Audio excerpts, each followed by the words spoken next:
रोज रोज गिरकर भी खड़ा हूँ, देखो ए मुश्किलों मैं तुमसे कितना बड़ा हूँ। इसी जोश की दो लाइनों के साथ में आज दमदार करंट अफेयर्स की शुरुआत करेंगे और जो विद्यार्थी आखिर तक साथ में बने रहेंगे उन्हें पता चलेगा कि आज की क्लास कितनी महत्वपूर्ण थी। तुम्हारे शनिवार को भी पेपर यहीं से बनेगा, संडे का भी टेस्ट सीरीज होगी, 2 टेस्ट हैं। अब तो लड़ाई होनी ही है, अब तो युद्ध होना ही है। कोचिंग में 2 लड़ाई हैं, एक है शनिवार को और एक है रविवार को। 2 डबल टेस्ट और जबरदस्त तैयारी, इतना प्रैक्टिस करा कर भेजेंगे कि आपको वहाँ का जो पेपर है वो लगेगा कि ये तो बिल्कुल आसान सा प्रश्न पत्र आ गया है। चलिए हम शुरू करते हैं। सशस्त्र झंडा दिवस की बात हुई है। सशस्त्र झंडा दिवस कब मनाया जाता है? तो सशस्त्र झंडा दिवस आप बताएंगे कब मनाया गया, बाकी के दिवस हम बताते हैं। जैसे 1 दिसंबर, जैसे 1 दिसंबर 1 दिसंबर को क्या क्या मनाया गया? देखिए, विश्व एड्स दिवस मनाया गया, विश्व एड्स दिवस मनाया गया। और मोस्ट इंपॉर्टेंट बात है कि बीएसएफ का 58वां स्थापना दिवस भी मनाया गया। वो भी कब मनाया गया भैया? 1 तारीख को मनाया गया। नीचे की जगह काफी आज हमारी छूटी हुई है, लिखते हैं। जिधर की जगह छूट गई उधर की छूट गई। 2 दिसंबर को राष्ट्रीय प्रदूषण नियंत्रण दिवस मनाया गया है और इसके बारे में सारी चर्चा हमने 3 तारीख के वीडियो में की हुई है। किस लिए मनाया गया है? भोपाल त्रासदी हुई थी, मिथाइल आइसोसाइनाइड गैस रिलीज हुई थी, 1500 से अधिक लोग मारे गए थे, लगभग 30 टन गैस रिलीज हुई थी। यह सारी बात उस पेपर में वहां पर हो गई थी। अब देखिए दूसरा कौन सा दिन मनाया जाता है? तो दूसरा मनाया जाता है विश्व कंप्यूटर साक्षरता दिवस। ये भी मनाया जाता है कब? 2 दिसंबर को। दिसंबर ही चल रहा है, दिसंबर की ही बात हो रही है। सशस्त्र झंडा दिवस भैया मनाया गया है 7 दिसंबर को। 7 दिसंबर को। और भी देखेंगे कौन कौन से डे मनाए गए हैं। 3-4 लाइनें छोड़ देना, उसके बाद उन्हें लिखना चालू करना। धीरे धीरे बोलते हैं, आप नोट करते हैं, बहुत अच्छा है। आज तनु ने भी कॉपी दिखाई थी और भी बच्चे दिखाएंगे, शाम वाले भी बच्चे दिखाएंगे तो अच्छा लगेगा। चंद्रप्रकाश ने भी कॉपी दिखाई थी। भारत कहां 12वें विश्व हिंदी सम्मेलन का आयोजन करेगा? मोस्ट इंपॉर्टेंट प्रश्न है आज का, ट्रिपल स्टार प्रश्न है ये कि भारत कहां 12वें विश्व हिंदी सम्मेलन का आयोजन करेगा? वो है फिजी। फिजी में करेगा। कब करेगा ये भी देखिए, 15 फरवरी 2023 से 17 फरवरी 2023 तक चलेगा ये विश्व हिंदी सम्मेलन। दूसरी बात है किसके द्वारा आयोजित किया जाएगा? तो अपने देश के विदेश मंत्रालय और प्लस फिजी सरकार, 2 लोगों के ये आंतरिक सहयोग से मनाया जाएगा। और भी बहुत अच्छी अच्छी बातें देखेंगे हम कि विश्व हिंदी दिवस कब मनाया जाता है। विश्व हिंदी दिवस, आज जितनी जानकारी आपके लिए लाए हैं शायद ही कोई किसी के लिए इतना करेगा, हमें तो नहीं लगता है। विश्व हिंदी दिवस कब मनाया जाता है भैया? 10 जनवरी को। और उसके बाद में एक होता है राष्ट्रीय हिंदी दिवस। 2 हिंदी दिवस मनाए जाते हैं, एक विश्व हिंदी दिवस मनाया जाता है, एक राष्ट्रीय हिंदी दिवस मनाया जाता है। राष्ट्रीय हिंदी दिवस मनाया जाता है 14 सितंबर को। ये 2 क्वेश्चन मोस्ट इंपॉर्टेंट हो गए आपके दिवस से। विश्व हिंदी दिवस कब मनाया जाता है भैया? 10 जनवरी को। राष्ट्रीय हिंदी दिवस भैया कब मनाया जाता है? 14 सितंबर को। प्रथम विश्व हिंदी दिवस, प्रथम विश्व हिंदी सम्मेलन कब हुआ था?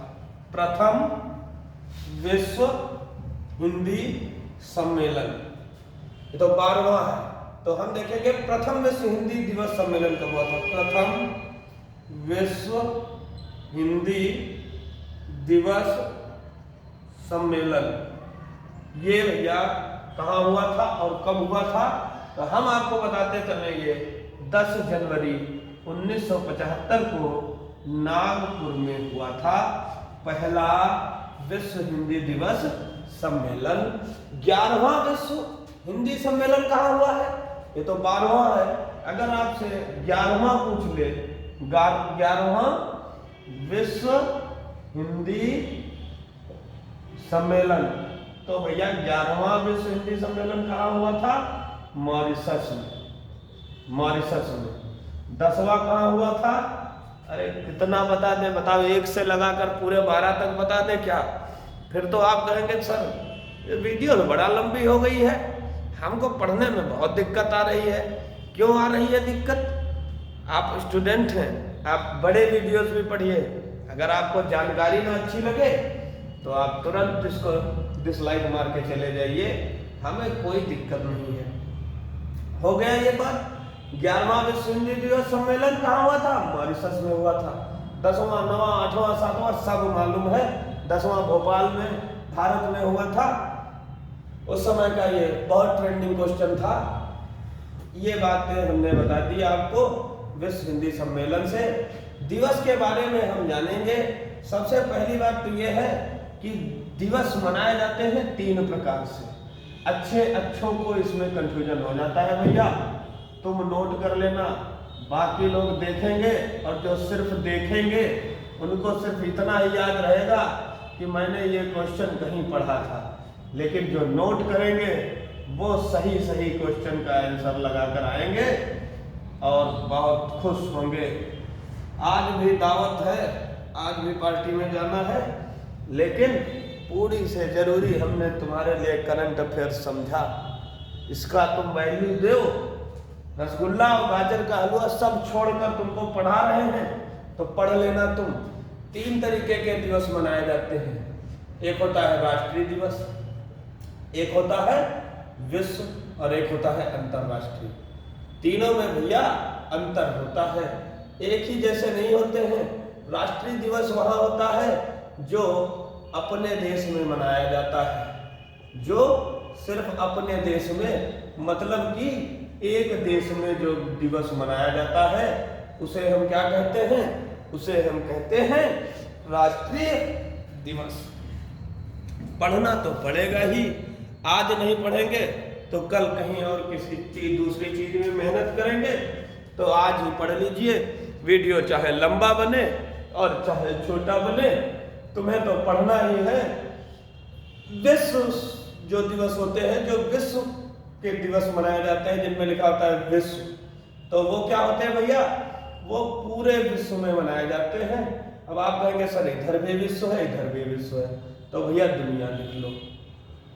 पूरी दुनिया में जो मनाए जाते हैं दिन, उन्हें कहते हैं विश्व।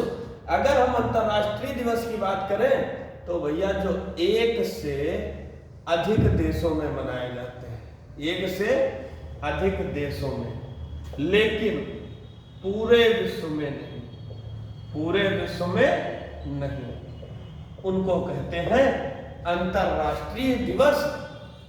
तीनों प्रकार के दिवस हमने आपको बता दिया। देखने में ये मात्र 10 क्वेश्चन है, लेकिन यकीन मानिए हर एक पोर्शन को ऐसा टच करेंगे कि आज से पहले किसी ने ना तो ऐसा पढ़ा होगा और ना ही किसी ने किसी को इतना अच्छे से पढ़ाया होगा। ये सब अकेले संभव नहीं था, आपके बिना सहयोग के यहाँ तक पहुँच पाना असंभव था। आपका साथ रहा तो आज संस्था भी इस मुकाम पर पहुँच चुकी है कि आपको ऑनलाइन वीडियो भी प्रोवाइड करा रही है, और ये बस आपकी मेहनत और लगन को देखकर हम भी मेहनत कर रहे हैं। आप हमको देखकर मेहनत करते हैं और हम आपको देखकर मेहनत कर रहे हैं।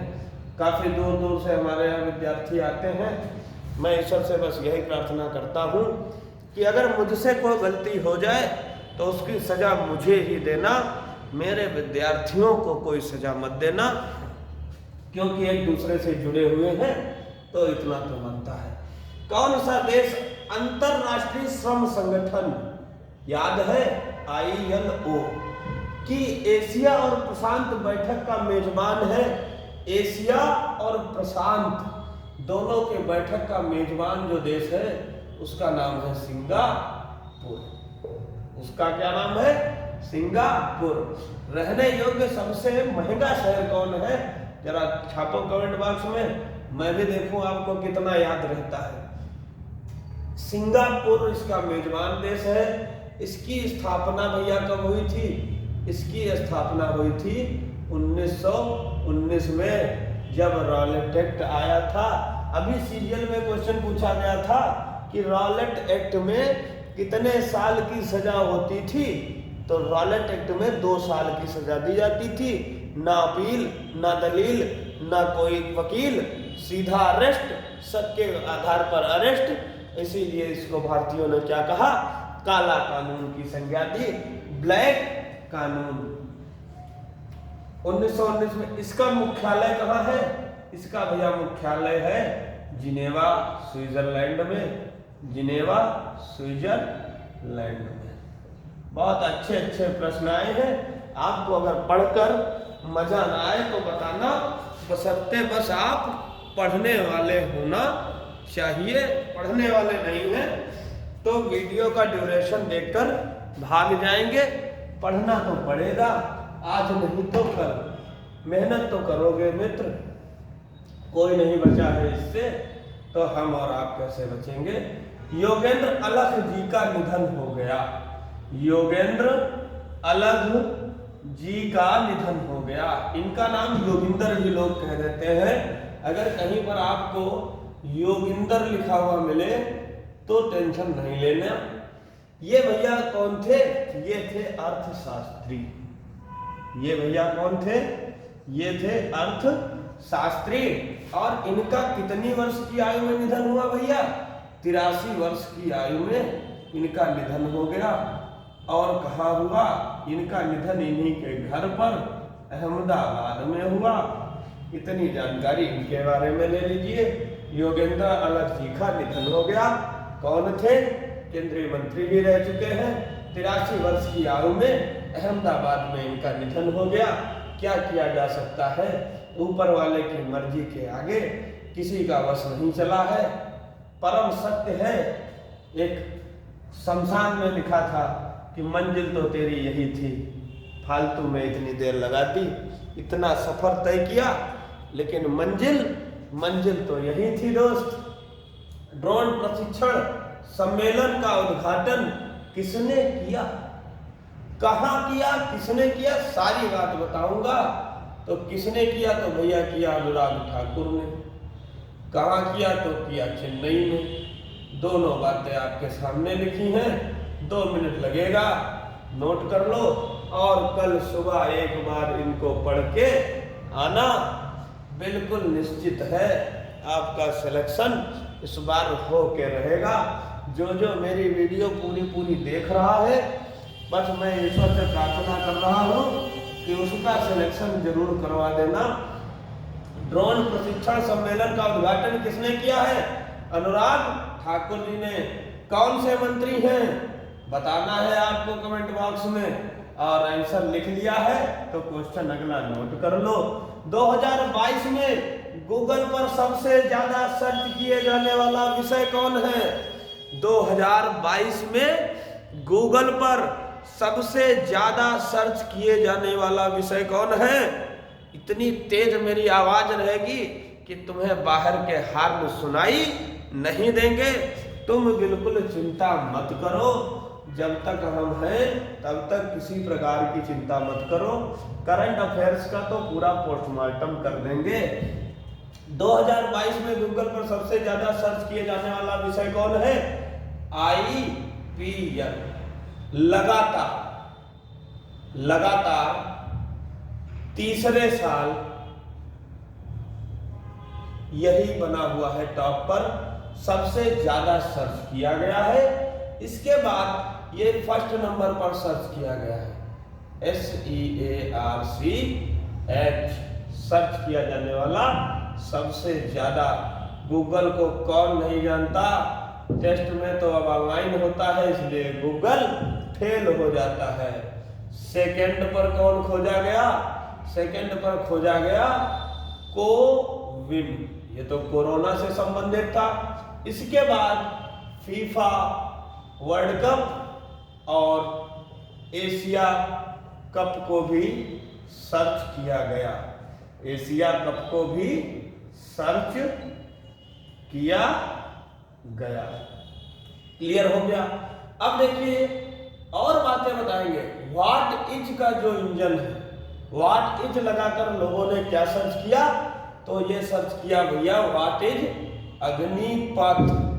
अग्निपथ का वो जब चला था, केंद्र सरकार ने लागू किया था 4 साल की नौकरी का, इसलिए ये चला व्हाट इज अग्निपथ। और हाउ को लेकर कौन सा सर्च किया गया इंजन में, तो वो किया गया वैक्सीन सर्टिफिकेट। अरे कोई ना प्रश्न छूटेगा, काहे आप टेंशन ले रहे हो।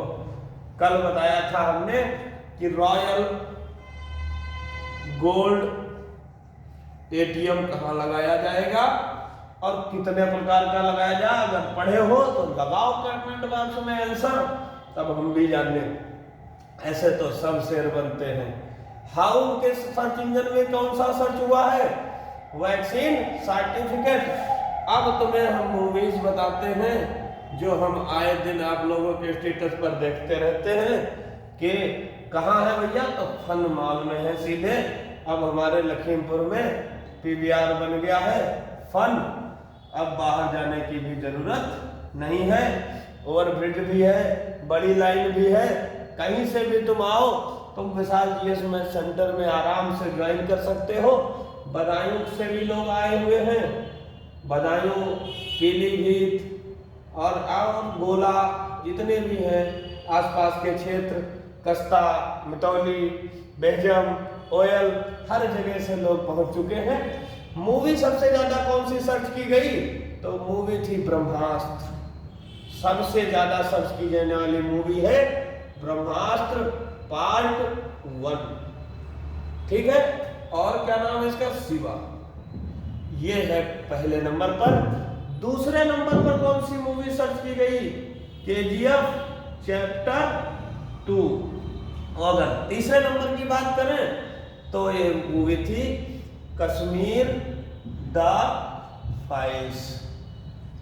ये था इतना करंट अफेयर से क्वेश्चन का, सारी बातें बता दी हैं। आप चाहे तो स्क्रीनशॉट ले लीजिए, इसको आप देखना, जिस दिन टेस्ट हो उसके अगले दिन आना, तो इसको जरूर याद रखना।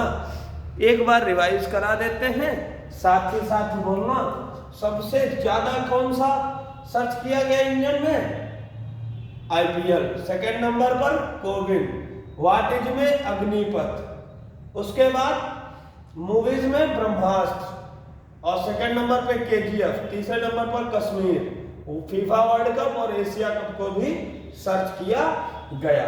इतने में जितने पढ़ लिया वो पढ़ लेगा, और तो जो नहीं पढ़ा है वो तो कब का जा चुका देखकर। ठीक है, भारत और बांग्लादेश को मान्यता देने वाला 51वां मैत्री दिवस कहाँ मनाया गया, इसकी भी बहुत बढ़िया कहानी है। मेरे हिसाब से ये भी एक महत्वपूर्ण प्रश्न है आज का। ट्रिपल स्टार कुछ ही प्रश्न होते हैं दोस्त, अगर तुम पूरा नहीं नोट कर सकते तो कम से कम ट्रिपल स्टार वाले 3 से 4 प्रश्न तो नोट ही कर लिया करो। काहे अपने जिंदगी के साथ में धोखा कर रहे हो, कोई नहीं आएगा, जब आप पर विपत्ति आएगी तब। भारत द्वारा बांग्लादेश को मान्यता देने वाला 51वां मैत्री दिवस सबसे पहले तो कब मनाया गया, तो ये 6 दिसंबर 2022 को मनाया गया। और कहाँ मनाया गया तो बता देते हैं, बांग्लादेश की राजधानी कौन सी भैया, ढाका में मनाया गया है। क्यों मनाया गया है, किस लिए मनाया गया है, पूरी बात को समझते हैं। 26 मार्च कौन सा दिन था भैया? 26 मार्च 1971 को क्या हुआ था? स्वतंत्र घोषित कर दिया था। किसने? बांग्लादेश को मुजीब उर रहमान ने घोषित कर दिया था। फिर क्या था? फिर भैया हुआ युद्ध। और किसने सहायता की? तो सहायता की भारत ने। और भारत के उस समय खिलाफ कौन खड़ा था? अमेरिका। और साथ में कौन था? रूस। 93,000 से ज्यादा सैनिकों ने आत्मसमर्पण किया था। और ये दुनिया का सबसे बड़ा सैन्य बल जिसने आत्मसमर्पण कर दिया हो, इससे बड़ा और कोई भी कलंक एक देश के लिए नहीं हो सकता। यह सबसे बड़ा कलंक था। आइए अब हम बात करते हैं लिखित में क्या क्या था। देखिए समझिए। पूर्वी पाकिस्तान था। क्या था भैया? पूर्वी पाकिस्तान था। कैसे हिस्सा पता नहीं, भगवान जाने किस हिसाब से देश को बांटे, मेरी तो आज तक समझ में नहीं आ रहा है। इस क्वेश्चन को आप लिख लिए होंगे। भारत द्वारा बांग्लादेश को मान्यता देने वाला 51वां मैत्री दिवस कहाँ मनाया गया और भगवान जाने किस तरीके से बांट कर गए थे। जो रेड क्लिफ आया था उसको तो ये भी नहीं पता था कि देश को बांटना कैसे है, देश है कहाँ पर। उसने नक्शा लिया और लाइन खींच दी, ऐसे कहा ये भारत है, ये पाकिस्तान है। अब पता चला कि ये लाइन खींच दी गई है और भैया ये घर है, ये रेड क्लिफ लाइन में आ रहा है। चलो यहाँ तक भी ठीक था। अब ये बताओ, खेत है किसी का, उसका 8 बीघा खेत है, 2 बीघा, 3 बीघा, 4 बीघा दूसरे देश में है, ये दूसरे देश में है। अगर बॉर्डर लाइन क्रॉस हो जाए तो कट जाएंगे एक दूसरे से लोग। सरबजीत पिक्चर जो लोग देखे हैं उसमें सारी हकीकत बयां है, आप लोगों ने देखा ही होगा। किस हिसाब से बातें? पाकिस्तान इधर है और बांग्लादेश यहाँ पर है। बांग्लादेश यहाँ पर है, पाकिस्तान यहाँ पर है। इसे कहते थे पश्चिमी पाकिस्तान और इसे कहते थे भैया पूर्वी पाकिस्तान। इसे क्या कहते थे? पूर्वी पाकिस्तान। यहां से यहां तक का कनेक्शन बन नहीं पा रहा था, नियंत्रण नहीं था। जिस देश में नियंत्रण नहीं होगा भाई साहब, जिस घर में नियंत्रण नहीं होगा वो घर टूट जाएगा। जिस देश में नियंत्रण नहीं होगा वो देश टूट जाएगा। अगर आपका खुद पर नियंत्रण नहीं है तो इतिहास गवाह है आप भी टूट जाएंगे। इसलिए नियंत्रण रखना बहुत जरूरी है। इतना अत्याचार बढ़ गया कि उन्होंने मदद मांगी भारत से, भारत ने मदद की, कुछ अपनी सेना भेजी, कुछ उनकी सेना थी, विद्रोह हुआ, लड़ाई हुई। और भारत पाकिस्तान की तरफ से कौन आ रहा था जहाज लिए? अमेरिका। लेकिन भारत की तरफ से कौन चल रहा था? रूस। जैसे ही देखा तुरंत बैक उसी साइड से, ये भी बैक हो गया और घमासान युद्ध हुआ, लेकिन बचाने इसको कोई नहीं आया। पूर्वी पाकिस्तान 16 दिसंबर 1971 को आजाद हुआ। आजाद हुआ। काफी दिनों तक 9 महीने तक गृह युद्ध चला। 9 महीने तक इसे घर का युद्ध कहा गया कि आपस में ही लोग लड़ते रहे। फाइनली बांग्लादेश आजाद हुआ। 93,000 से अधिक सैनिकों ने क्या किया? आत्मसमर्पण कर दिया। 93,000 से अधिक सैनिकों ने आत्मसमर्पण कर दिया। आत्मसमर्पण कर दिया। सबसे बड़ा सैन्य बल था। 26 मार्च 1971 को स्वतंत्र घोषित हो गया था। ये बात यहाँ पर लिखी हुई है। 6 दिसंबर 2022 को 51वां मैत्री दिवस मनाया गया। हमें पड़ोसियों से मैंने कई बार बताया है आपको कि संबंध बनाकर रखने चाहिए, लड़ाई झगड़ा नहीं करना चाहिए, मेल करना चाहिए।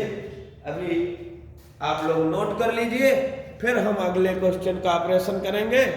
थोड़ा टाइम जरूर लग सकता है, वीडियो भले ही बड़ा हो जाए लेकिन यकीन मानो इतना नॉलेज देके जाऊंगा, economics, polity, history, GS, GK, current affairs, सब कुछ का रिवीजन एक ही क्लास में मिलेगा। हिम्मत है तभी पढ़ना, सिलेक्शन लेना चाहते हो तभी पढ़ना, अन्यथा मत पढ़ना।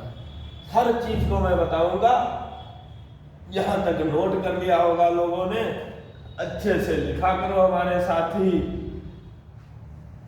बहुत आनंद आता है तुम्हें ऑनलाइन पढ़ाते हुए, क्योंकि तुम ये नहीं कह पाते हो कि सर हम जा रहे हैं। आरबीआई ने रेपो रेट में कितने बेसिस पॉइंट की बढ़ोतरी की है? RBI, reserve bank of India, reserve bank of India, reserve bank of India, बैंकों का बैंक कहा जाता है इसे। क्या कहा जाता है भैया? बैंकों का बैंक। क्योंकि आपको जब पैसे की जरूरत होती है तो आप कहां जाते हैं? बैंक को जाते हैं। जब आपको जरूरत पड़ेगी तो आप कहां जाओगे? बैंक। लेकिन भैया कभी कभी बैंक को भी जरूरत पड़ती है पैसे की। बैंक अच्छा बताओ कहां से पैसा लाएगी? पैसा तो एक निश्चित मात्रा में छापा जाता है। क्या कभी पैसे को छाप कर गरीबी दूर की जा सकती है? कतई नहीं गरीबी दूर की जा सकती है। पैसा अधिक होगा तो महंगाई बढ़ेगी, और पैसा अगर कम होगा तो महंगाई घटेगी। सारा कंट्रोलिंग अपना देश अपने हिसाब से करता है। किसी दिन मैं सेपरेट वीडियो बनाऊंगा तो मैं तुम्हें बताऊंगा इस कारण को बहुत डिटेल से, कि किस तरीके से पैसा छाप कर गरीबी दूर नहीं की जा सकती है। एक देश था, उसने ऐसे करने का प्रयास किया था तो उसके यहाँ इतनी ज़्यादा महंगाई बढ़ गई कि लोगों में हाहाकार मच गया था, लोग बहुत ज़्यादा परेशान हो गए थे। ये सब बातें आपको पता है। उसके बाद जब बैंक को पैसा मिला, किससे मिलेगा? आरबीआई से मिलेगा। बैंक कहाँ जाएगी? आरबीआई के पास जाएगी। फिर कहेगा आरबीआई, क्या हम तुम्हें ऐसे ही दे दें? तुम जब इसको पैसा दोगे तो क्या दोगे? लोन के रूप में दोगे। तो इससे क्या तुम पाओगे? ब्याज मिलेगा। कहाँ मिलेगा? तो कहा हम भी तुम पर क्या लेंगे? ब्याज लेंगे। तो इसी को क्या कहते हैं? रेपो दर। जब कोई बैंक आरबीआई से पैसा लेती है तो हम क्या कहते हैं? उसे रेपो दर कहते हैं। अब क्या हुआ? देखिए कभी कभार क्या होता है, जैसे मान लीजिए शनिवार, सेकेंड सैटरडे है और संडे, 2 दिन है। मंगलवार को पता चला क्या है भैया? छुट्टी है, या सोमवार को छुट्टी है। तो अब बताइए, बैंक जो है अपने पास 3 से 4 दिन क्यों रखेगी पैसा? घाटा हो जाएगा उसका। खाली पैसा पड़ा है तो बहुत बड़ा घाटा हो जाएगा। तो बैंक क्या कहती है कि आप हमारा पैसा ले लीजिए और रख लीजिए अपने पास। आरबीआई कहता है मुझे कोई जरूरत नहीं है, तो कहता है नहीं, फिर भी रख लीजिए। तो क्या होती है? इसको क्या कहते हैं? रिवर्स रेपो दर। क्या कहते हैं? रिवर्स रेपो दर। हमेशा जान लीजिए, रेपो दर जो होती है वो ब्याज से क्या होगी? कम होगी। ब्याज हमेशा ज्यादा होगा, रेपो दर हमेशा कम होगी, और रिवर्स रेपो दर तो उससे भी कम होगी, क्योंकि भैया ये तो कर्ज पर दिया जा रहा है। इतनी बात मैंने आपको रेपो रेट के बारे में समझा दी। कितने बेसिस पॉइंट की बढ़ोतरी की है तो मैं आपको बताता हूं। कितने? तो 35 बेसिस पॉइंट की बढ़ोतरी के साथ 6.25% कर दिया है रेपो रेट। बिल्कुल सही बात है। आपको मैं एक क्वेश्चन देता हूं, देखेंगे कितने लोग बताएंगे। बांग्लादेश की सीमा से भारतीय राज्यों के नाम जो इसकी सीमा से लगे हुए भारतीय राज्यों के नाम आप पहले नंबर में कमेंट बॉक्स में छाप दीजिए। उसके बाद हम देखेंगे कि आपने कितनी पढ़ाई की। फीफा विश्व कप ट्रॉफी का अनावरण करने वाली पहली अभिनेत्री लिखते रहिएगा, लिख तो रहे ही हैं, क्या बात बार कहें, बस आप पढ़ते रहिएगा। बस मुझे तो अपनी एक ही बात याद आती है, पढ़ाई के दिनों से ही मैं कहता हूँ कि मित्र धूप कितनी भी तेज हो समंदर नहीं सूखा करते। ये बात को तुम सत्य करके दिखाना और सिलेक्शन लेके तुम जरूर आना, और जरूर तो आओगे लेकिन जल्दी आना। फीफा विश्व कप ट्रॉफी का अनावरण करने वाली पहली अभिनेत्री का क्या नाम है, बताइए? नहीं मालूम? पहली अभिनेत्री का नाम है दीपिका पादुकोण। आपको याद होगा कि अभिनेत्रियों पर भी सवाल कभी ना कभी कहीं ना कहीं बन ही जाते हैं, ये आपको बहुत बखूबी पता है। तो इसका आंसर क्या हो जाएगा? दीपिका पादुकोण। और बात करते हैं EAG पुरस्कार किसने जीता?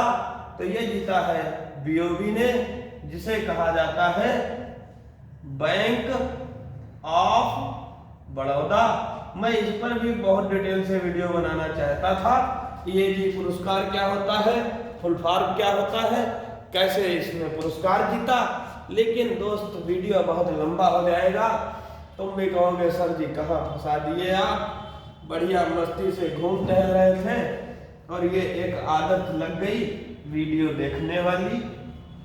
क्या करें भैया, हम तो आपके भले के लिए ही ये सब काम कर रहे हैं। लिख लिया होगा सब लोगों ने यहाँ तक, अब कहेंगे आप हम क्या पढ़ाएंगे। अब हम आपको कुछ इम्पोर्टेंट क्वेश्चन आज के सीरियल में आए हुए बताते हैं, और फिर उसके बाद इम्पोर्टेंट पॉलिटी के कुछ क्वेश्चन करेंगे, और एक कोई इम्पोर्टेंट टॉपिक भी आज पढ़ेंगे ऑनलाइन वीडियो में। काहे का? पॉलिटी का, क्योंकि आप भूलते बहुत जल्दी हो, कल सब सुना जाएगा, इसका भी आप ध्यान रखना। पहले सीरियल की बात करते हैं। सीरियल में पूछा गया भैया रेड क्लिफ लाइन किसके बीच में थी? भारत और पाकिस्तान के बीच में रेड क्लिफ लाइन है। दूसरी बात यह है कि मैकमोहन लाइन फिर किसके बीच में है? तो ये भी किसके बीच में है? भारत और चीन के बीच में है। अगर बात करें डुरंड रेखा की, ये कहाँ है भैया? तो ये भी भारत और अफगानिस्तान के बीच में है। ये 3 लाइनें हैं। आज एक लाइन पूछी गई थी, 2 लाइन मैंने आपको एक्स्ट्रा करवा दिया। एक इम्पॉर्टेंट प्रश्न पूछा गया था, शायद ही किसी स्टूडेंट को पता हो, क्योंकि ऐसे प्रश्न बहुत कम लोग पढ़ते हैं। आपको मैं बता देता हूं। गुरु राजकुमार जीत सिंह को, गुरु राजकुमार जीत सिंह, गुरु राजकुमार सिंह जीत सिंह, इनका नाम सीरियल में पूछा गया था। तो भैया जरूर ही कुछ इनमें खास बात तो होगी जो इनके बारे में सीरियल जैसे प्रश्न पत्र में पूछा गया। इसके बारे में हम विस्तृत चर्चा करते हैं। गुरु राजकुमार सिंह जीत सिंह को 1986 में कौन सा पुरस्कार दिया गया था? ये चीज पूछी गई थी। 1986 में कौन सा पुरस्कार दिया गया था? तो हम तो भैया पूरा ऑपरेशन करेंगे इसका। क्या था भैया? ये प्रमुख कोरियोग्राफर हैं। पहली चीज कौन है भैया? ये कौन है? ये प्रमुख कोरियोग्राफर हैं, ग्राफर थे। और ये मणिपुरी, कई प्रकार के नृत्य आपने देखे होंगे, सुने होंगे। तो भैया ये मणिपुरी गुरु थे, शास्त्रीय नृत्य मणिपुरी के गुरु थे। कौन थे भैया? शास्त्रीय नृत्य मणिपुरी के गुरु। अच्छा, इनको 1986 में कौन सा दिया गया? पहले 1984 का देखते हैं। 1984 में इनको संगीत नाटक अकादमी पुरस्कार से सम्मानित किया गया। कहीं भी पूछा जा सकता है, सीजीएल में अभी आज ही पूछा गया है, तो आप इस क्वेश्चन को बहुत ही सीरियसली लेना। ऐसे ही प्रश्न जब पूछे जाते हैं पेपर में तो यकीन मानो अगर आप लगा लेते हैं तो आपके सिलेक्शन के 110% चांस बन जाते हैं। जिन्हें सब छोड़ देते हैं हम वही पढ़ाते हैं। हमें लालच नहीं है वाचिंग का, हमें किसी प्रकार का कोई लालच नहीं है। हम सरल भी पढ़ाते हैं और कठिन भी पढ़ाते हैं। नोट कर लीजिए, देख लीजिए आप। 1986 में इनको पद्मश्री पुरस्कार से नवाजा गया था, ये बात भी नोट करा देते हैं। 1986 में इनको पद्मश्री पुरस्कार से सम्मानित किया गया था। नोट कर लीजिए, कहीं पछताना ना पड़े बाद में। पढ़ लीजिए, यकीन मानिए आज सर झुकाकर पढ़ लीजिए, एक दिन आपका ही सर समाज में ऊंचा होगा।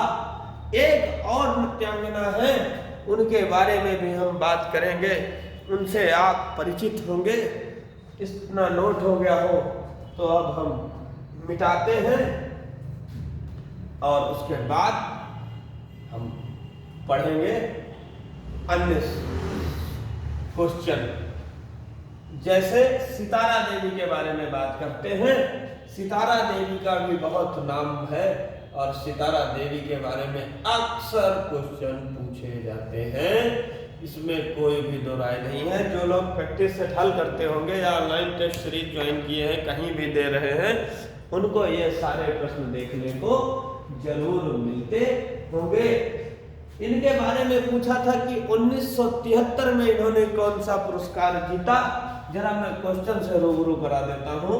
1973 में कौन सा पुरस्कार जीता? मेरे दोस्त, मेरे भाई, मेरे छात्रों, विद्यार्थियों, क्वेश्चन की प्रकृति समझो क्या पूछ रहा है। क्वेश्चन ये नहीं कह रहा है कि सितारा देवी जी का संबंध किससे था। क्वेश्चन ये नहीं पूछ रहा है कि इनको किस वर्ष पद्मश्री अवार्ड मिला। इनको ये पूछा जा रहा है कि 1973 में कौन सा पुरस्कार जीता था। आप खुद सोच लीजिए, क्या विशाल जीएस मैथ सेंटर के अलावा और कोई टीचर ये सब पढ़ाएगा? भूल जाइए आप, बिल्कुल दिमाग से निकाल दीजिए।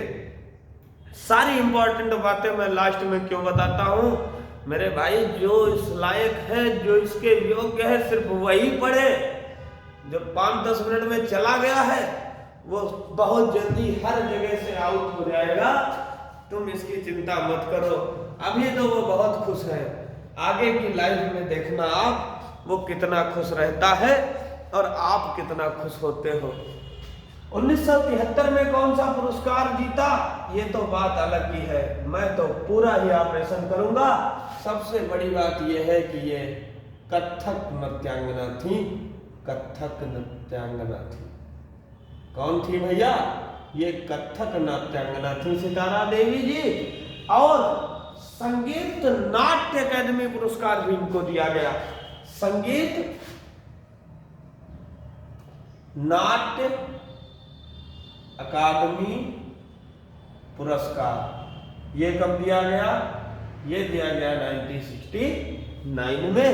ये भैया जरूर याद रखना, बाकी कुछ याद रखो न रखो, इनको जरूर याद रखना। 1973 में पूछा था कौन सा मिला। 1973 में कौन सा मिला इनको? पद्मश्री मिला। क्या आपको मालूम है ये किस नंबर का सर्वोच्च नागरिक पुरस्कार है? हो वीर पुरुष तो बताओ।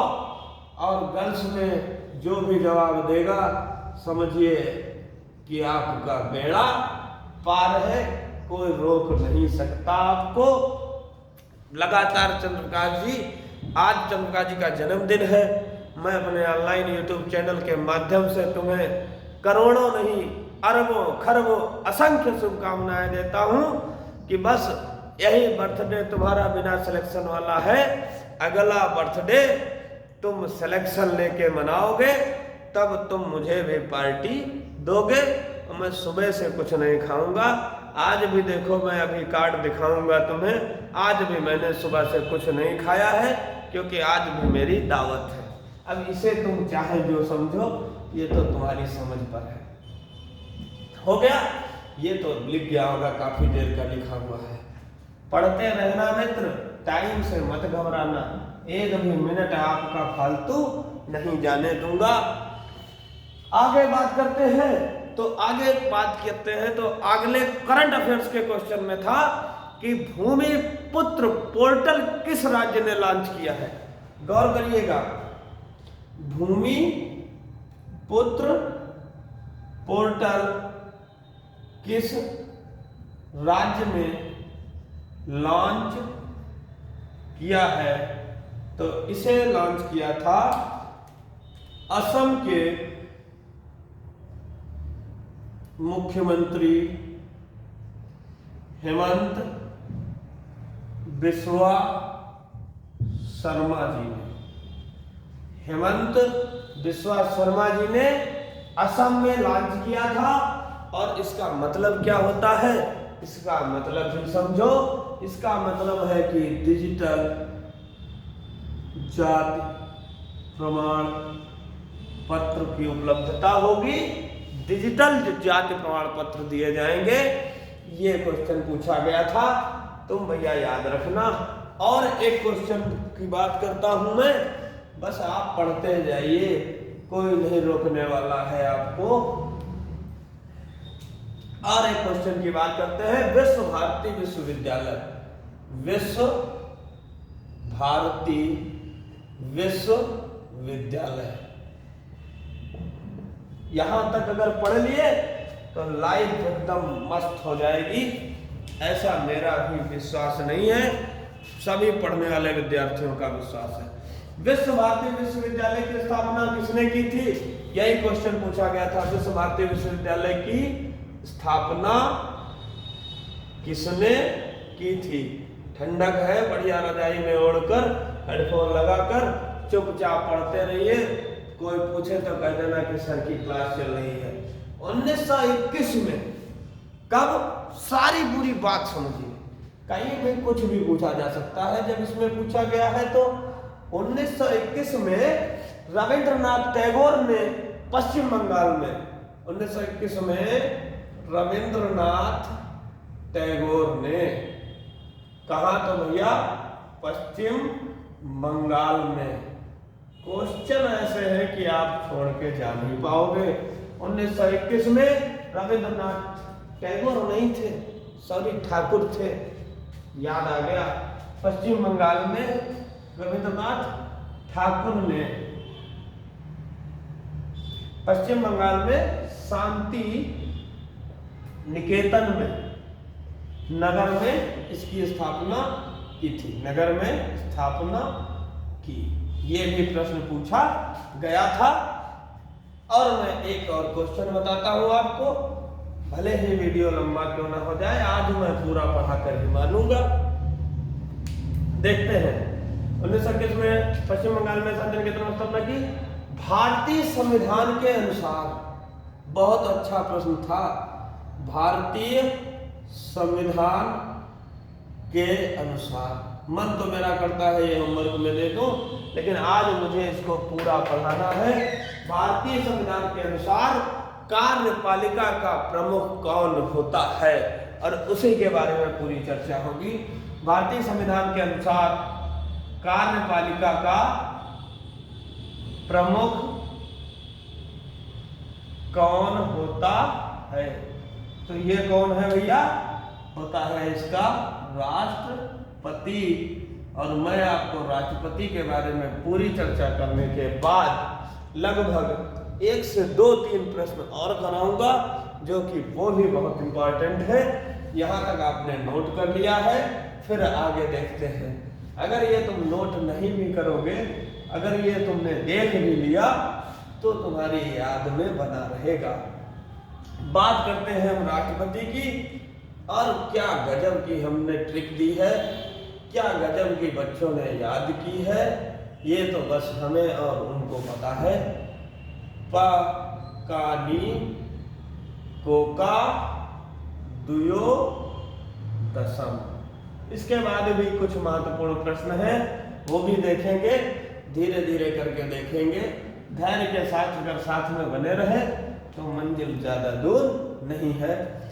भैया यहाँ पर नंबरिंग कर देंगे 52, 53, 54, 55, 56, 57, 58, 59, 60, 61, ये आपके लिखे हुए हैं अनुच्छेद।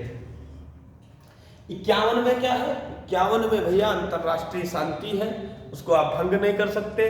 अनुच्छेद 50 में क्या है? कार्यपालिका और न्यायपालिका का बंटवारा कर दिया गया है कि हम आपके मैटर में नहीं बोलेंगे और आप हमारे मैटर में नहीं बोलेंगे। इसीलिए आपने देखा होगा संसद में आए दिन लड़ाई चला करती है, लेकिन कोई भी कोर्ट केस नहीं होता है। वो कार्यपालिका है या न्यायपालिका है। कार्यपालिका पकड़ के न्यायपालिका को देगी, दंड न्यायपालिका देगा। ये नहीं है कि आए दरोगा साहब 5 साल की जेल सुना दिए, कह लाओ बेटा 5 बीघा या तो मेरे नाम करो और या फिर जेल में जाओ 5 साल, तब तो बहुत फिर अत्याचार बढ़ जाएगा। इसलिए कार्यपालिका और न्यायपालिका का बंटवारा कर दिया गया अनुच्छेद 50 में। 52 से बात करते हैं। 52 में क्या लिखा है? अनुच्छेद 52 में लिखा है कि भारत में राष्ट्रपति का पद होगा। अनुच्छेद 53 की बात करें तो क्या है? कार्यपालिका प्रमुख होगा, जैसे कि अभी अभी आपने प्रश्न में देखा था। 53-54 की बात करें तो क्या होगा भैया? निर्वाचन। निर्वाचन कैसा होगा? तो निर्वाचन होगा एकल संक्रमणीय मत से। ये नहीं कि नोटा दबा दिया या ईवीएम मशीन में लगा दिया, ऐसा नहीं है। प्रेफरेंस वोट करना होता है। जैसे 1, 2, 3, 4 लोग खड़े हुए हैं, ए ने वोट डाला, इसको लगा कि नंबर 2 के आदमी को फर्स्ट नंबर पे रखना चाहिए, फिर 1 नंबर को, फिर 4 नंबर को, फिर 3 नंबर पर। बी को भी यही लगा कि ऐसा करते हैं, दूसरे आदमी को पहले नंबर पे रखते हैं और इसको तीसरे पर कर देते हैं, इसको दूसरे पर, इसको पहले पर। सी को भी यही लगा कि ऐसा करते हैं, 3 वाले को पहले कर देते हैं, 4 वाले को इसके बाद रखते हैं, फिर 1 को, फिर 2 को। डी वाले ने सोचा कि नहीं, ऐसा करते हैं, पहले नंबर पे पहले वाले को, दूसरे नंबर पर दूसरे वाले को, तीसरे नंबर पर तीसरे पर, चौथे को चौथे पर। आप कहेंगे सर इसमें कौन जीता? कोई बच्चा बता दे इसमें कौन जीता? 4 व्यक्ति खड़े थे, 1, 2, 3, 4। दोस्त बता दो तुम, इस बार तुमको कसम है। अगर नहीं मालूम है तो तुरंत के तुरंत 7007551426 पर तुरंत व्हाट्सएप पर मैसेज भेजो कि सर इसमें कौन जीता था। तुरंत आपको बताऊंगा कौन जीता था। निर्वाचन 55 में क्या है? कोटा है। 56 में क्या है? 56 में कार्यकाल है। 56 में भैया क्या कार्यकाल है? 56 में कार्यकाल है मित्र। कार्यकाल कितने साल का? तो कार्यकाल मात्र 5 साल का। राष्ट्रपति देश का प्रथम नागरिक है। कितने साल का भैया कार्यकाल? 5 साल का कार्यकाल होगा। अनुच्छेद 57 पर आ जाइए। अनुच्छेद 57 क्या कहता है?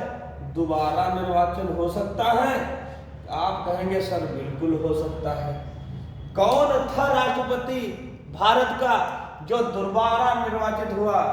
एकमात्र ऐसे राष्ट्रपति जिनका नाम था डॉक्टर राजेंद्र प्रसाद, जो दोबारा निर्वाचित हुए थे। बताओ क्या मैंने सही कहा या मैंने गलत कहा? 57 हो गया। 58 में बात करते हैं। हंसेंगे लोग, हमारे पढ़ने वाले विद्यार्थी कहेंगे सर आज ये क्या टाइम खोटी करा दिए, जिसको आपने इतना रटा दिया, जिसको आपने इतना समझा दिया, उसे आप ऑनलाइन में क्यों बता रहे हैं? इसलिए बता रहे हैं कि ये वीडियो अन्य लोग भी देखते हैं, उनका भी रिवीजन होना चाहिए। कुछ नए विद्यार्थी हैं, उनका भी रिवीजन हो जाएगा। और आपको मालूम है तो आपका तो रिवीजन हो ही जाएगा। योग्यता की बात करते हैं, इधर लिखते हैं योग्यता। मैं इसलिए लिखना चाहता हूँ, आप एक बार में स्क्रीनशॉट ले लेंगे तो आपका भी काम हो जाएगा। योग्यता में सबसे पहली योग्यता तो वो है कि भारत का नागरिक हो। आप कहेंगे सर बहुत लोग हैं। दूसरी बात क्या है, 35 वर्ष की आयु पूरी कर चुका हो।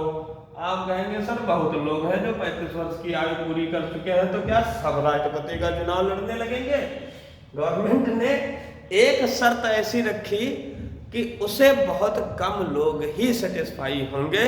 अभी ये तो आप योग्यता पढ़ रहे हैं, योग्यता और शर्तों में बहुत बड़ा डिफरेंस है। योग्यता क्या है? योग्यता है क्या होनी चाहिए, शर्तें क्या है, क्या नहीं होना चाहिए। दोनों में बहुत छोटा सा अंतर है, ये इस बात को आप समझिए। 35 वर्ष की आयु हो और लोकसभा सदस्य बनने की योग्यता रखता हो। लोकसभा सदस्य बनने की योग्यता उसके पास में होनी चाहिए। और इसके अलावा बताओ क्या होना चाहिए उसके पास? इसके पास लाभ का पद नहीं होना चाहिए। कौन सी योग्यता है? लाभ का पद न हो, इतनी तो उसकी योग्यताएं हैं। इन योग्यताओं को होना चाहिए। यदि आप राष्ट्रपति का चुनाव लड़ रहे हैं तो ये योग्यताएं आपके अंदर होनी बहुत जरूरी है। अब मैं शर्तों की बात करता हूं। अब मैं किसकी बात करता हूं? शर्तों पर। अच्छा, एक चीज और मैं भूल गया बताना। ये तो बहुत सारे लोग योग्यता रखते हैं, लेकिन 50 प्रस्तावक होने चाहिए। 50 क्या होने चाहिए भाई? प्रस्तावक। और 50 क्या होना चाहिए? अनुमोदक। 50 प्रस्तावक होने चाहिए और 50 अनुमोदक। यही चीज उपराष्ट्रपति में कितनी होनी चाहिए, ये आप कमेंट बॉक्स में बताइए। मैं कल सारे प्रश्नों का जो आंसर देगा मैं उसका नाम यहाँ वीडियो में बताऊंगा कि किसने पूरे आंसर दिए हैं।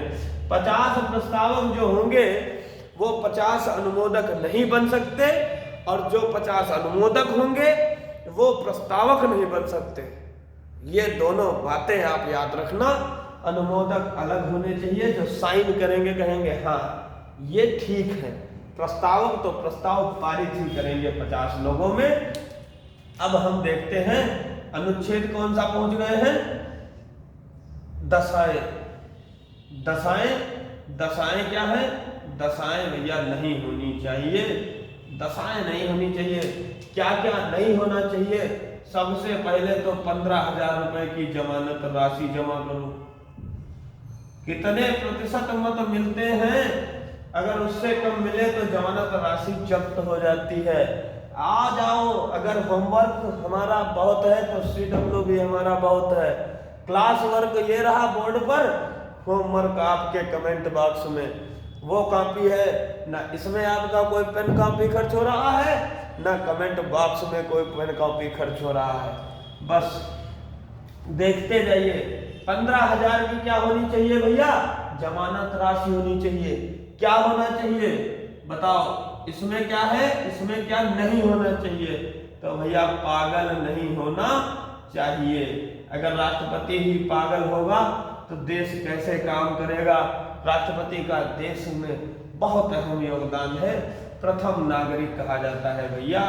प्रथम नागरिक किसको कहा जाता है? राष्ट्रपति को। और क्या होना चाहिए भैया? दिवालिया नहीं होना चाहिए। दिवालिया नहीं होना चाहिए, बिल्कुल भी दिवालिया नहीं होना चाहिए। दिवालिया का मतलब होता है कि आपकी संपत्ति से ज्यादा आप पर कर्जा नहीं होना चाहिए।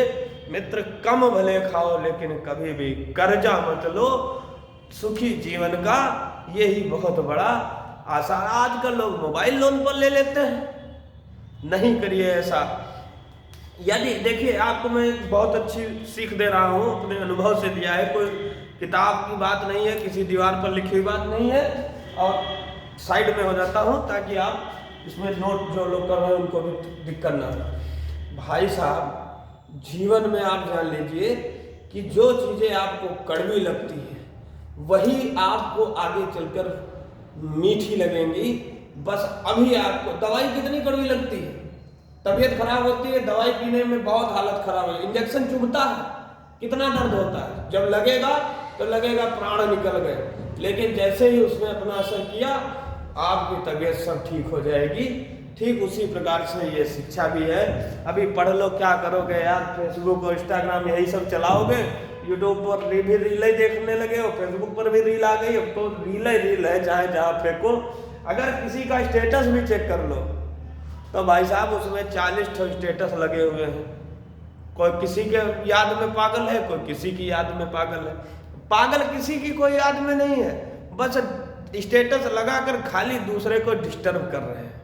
अरे मेरी इतनी बात मानो, कम से कम ऐसा स्टेटस लगाओ कि देखकर तनी आत्मा प्रसन्न हो जाए। कोई अच्छा मोटिवेशन लगाओ जिससे तुम खुद मोटिवेट हुए हो। ऐसा नहीं खाली स्टेटस लगा दिए बात खत्म। इतनी बातें हो गई, ये दशाएं हो गई, ये योग्यता हो गया, शपथ अब तो मिटाना पड़ेगा भाई। यहां पर बता देते हैं,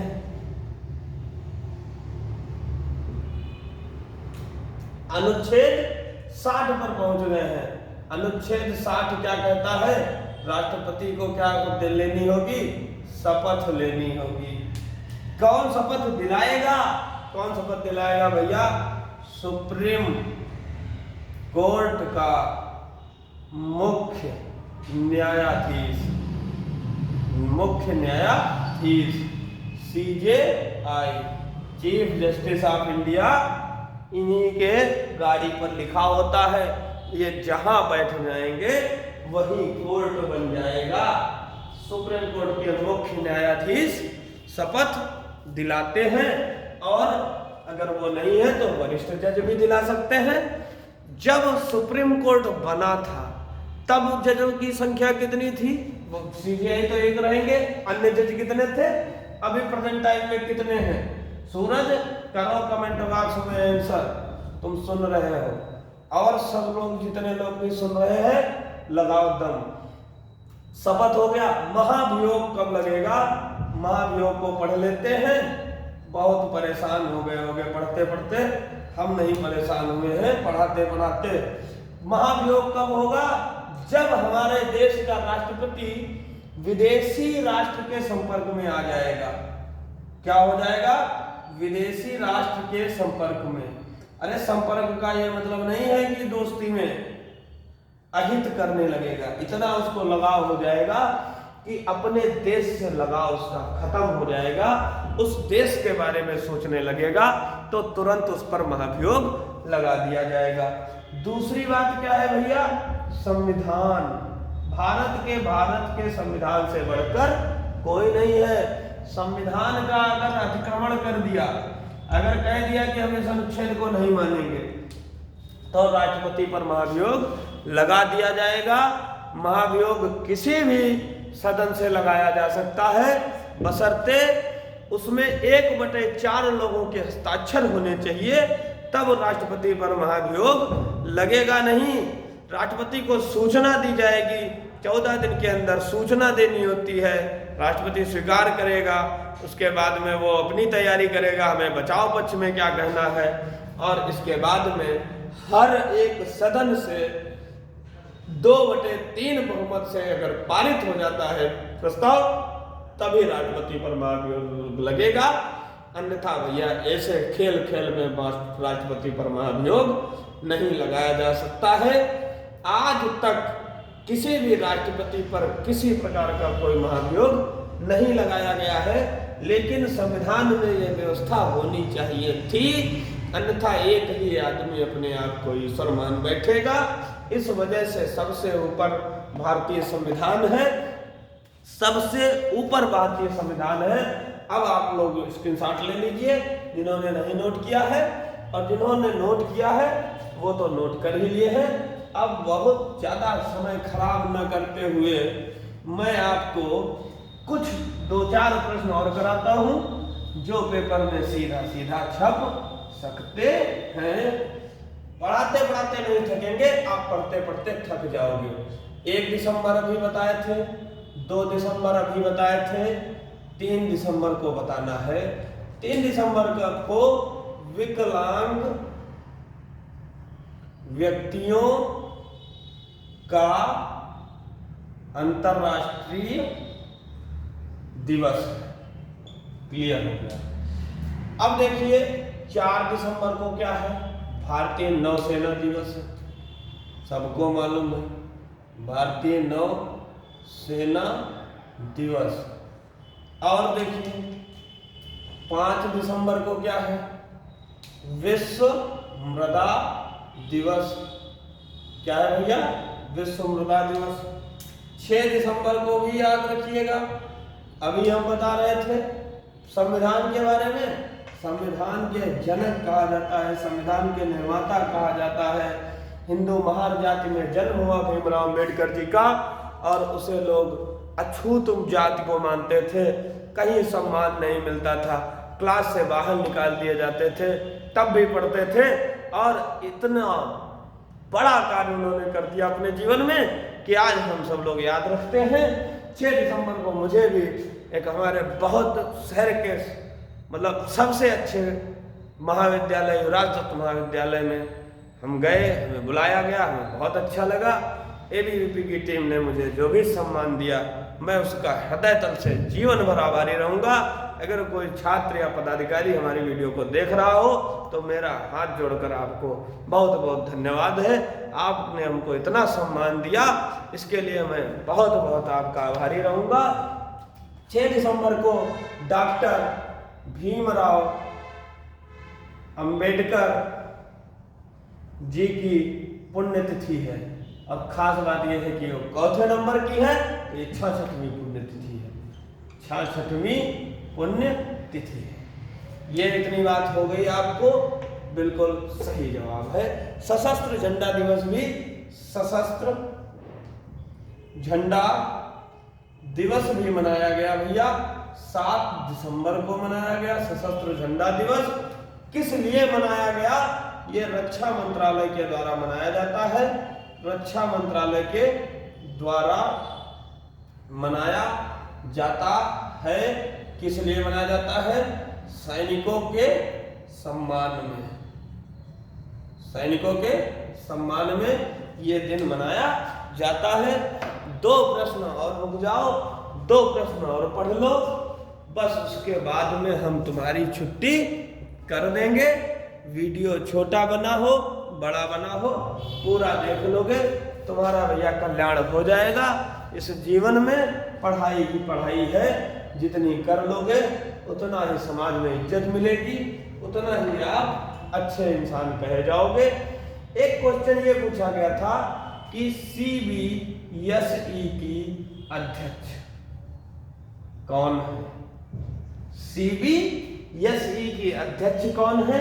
ये भी क्वेश्चन में पूछा गया था। बताइए, CBSE की नई अध्यक्ष मई 2022 में निधि छिब्बर को बनाया गया है। 2022 मई, और किसे बनाया गया है? निधि छिब्बर को बनाया गया है। ये क्वेश्चन पूछा गया था आज के आज CGL के पेपर में। एक महत्वपूर्ण क्वेश्चन और आपको बताते हैं, बहुत ही कम लोगों को ये क्वेश्चन याद होगा। किस आंदोलन के लिए, मिटाते हैं थोड़ा बहुत, किस आंदोलन के लिए? अब इस आंदोलन के बारे में मैं ज्यादा चर्चा नहीं करूंगा, लेकिन मैं बता देता हूं किस आंदोलन के लिए, किस आंदोलन के लिए सरोजिनी नायडू ने महिलाओं को शामिल करने के लिए, महिलाओं को शामिल करने के लिए महात्मा गांधी जी से कहा। ये आंदोलन कौन था? ये मोस्ट इंपॉर्टेंट क्वेश्चन होमवर्क में दे रहा हूं, इसको आप बताएंगे, सर्च करेंगे, 2-4 बातें और जानेंगे आंदोलन के बारे में। इतनी देर तक जिसने भी वीडियो देखा है उसका मैं हमेशा आभारी रहूंगा। इसलिए नहीं कि आपने वीडियो देखा है, इसलिए कि बच्चा तुम ही माँ बाप का अपने सपना पूरा करोगे, मेरा भी सपना पूरा करोगे, उनकी भी आंखें देख रही हैं तुम सेलेक्ट होकर आओगे, और मैं भी इसी का इंतजार कर रहा हूँ कि तुम सेलेक्ट होकर जरूर आओगे, बाकी चाहे कोई सेलेक्ट हो या ना हो। इसी के साथ जय श्री राम, जय हिंद, वंदे मातरम।